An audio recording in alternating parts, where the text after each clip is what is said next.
Hello everyone, আসসালামু আলাইকুম। নতুন একটা ভিডিও সবাইকে স্বাগতম।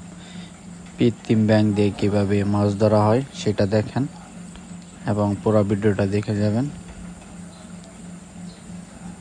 তো এটা হলো ব্যাঙ, মানে কৃত্রিম ব্যাঙ। এখন আমি এটা টানতেছি। যদি এখানে মাছ থাকে তাহলে সাথে সাথেই মাছ খাবার খেতে আসবে, তখন আমি এই বড়শিটা টান দেব। টান দেওয়ার কারণে মাছটা ওই কৃত্রিম ব্যাঙে আটকে যাবে।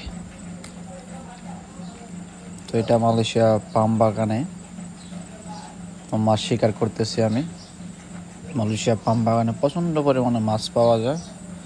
তো যারা আসেন তারা তো জানেনই, আর যারা আসেন নাই বা এইসব কাজে যারা অবগত না, তো আপনারা একটু দেখবেন ইন্দোনেশিয়াদের কাছে তারা কীভাবে মাছ টাছ মারে, তাহলে আপনারা বুঝতে পারবেন। পানিতেও নামতে হবে না, শুকনার ভিতরে খাড়িয়ে খাড়িয়ে মাছ ধরতে পারবেন এই কৃত্রিম ব্যাঙ দিয়ে এবং বড়শি দিয়ে। তো আজকের ভিডিওটা এই পর্যন্তই। সবাই ভালো থাকবেন, সুস্থ থাকবেন।